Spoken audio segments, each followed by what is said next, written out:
বিরতির পর ফিরে এলাম আবারও সংবাদে, এবং সে জায়গায় সংবাদে যে খবর, একটা চাঞ্চল্যকর খবর রয়েছে।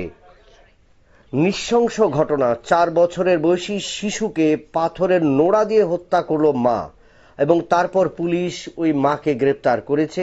মায়ের হাতে খুন 4 বছরের শিশু। 8 বছর বয়সী শিশুর অবস্থা আশঙ্কাজনক। মশলা তৈরির পাথরের নোড়া দিয়ে 2 শিশুকে আঘাত করে মা।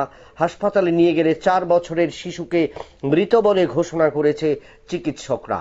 চাঞ্চল্যকর এই ঘটনাটি ঘটেছে নদিয়ার করিমপুর থানার আনন্দপল্লী মধ্যপাড়ায়। সূত্রের খবর যে এলাকার বাসিন্দা সূর্য মজুমদারের স্ত্রী রিঙ্কি মজুমদার, তাই দূর ছেলে 8 বছরের তোজা এবং 4 বছরের পিয়ান মজুমদার, এবং তাদেরকে কিন্তু পাথরের নোড়া দিয়ে মাথায় আঘাত করে এবং সেখানে 4 বছরের শিশুর মৃত্যু হয়। এবং এই ঘটনাকে ঘিরে পুলিশ ওই মাকে গ্রেপ্তার করেছে এবং সেই এলাকায় কিন্তু চাঞ্চল্য ছড়িয়ে পড়েছে।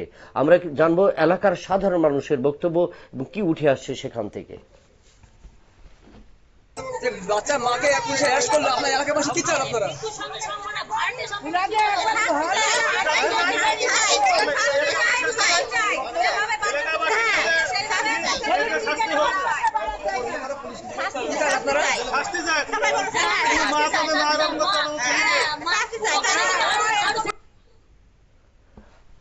আমরা শুনলাম সংশ্লিষ্টদের বক্তব্য, এবং সেই বক্তব্যে পরিষ্কারভাবে উঠে এলো 10 মাস 10 দিন যে মাতৃগর্ভে ছিল সেই শিশু, তাদের মধ্যে একজনকে কিন্তু পাথরের নোড়া দিয়ে আঘাত করেছেন মা, জন্মদাত্রী মা, এবং যার কারণে তার 4 বছরের শিশুর মৃত্যু হয়েছে এবং আশঙ্কাজনক অবস্থায় রয়েছে তার 8 বছরের আরো একটি শিশু সন্তান।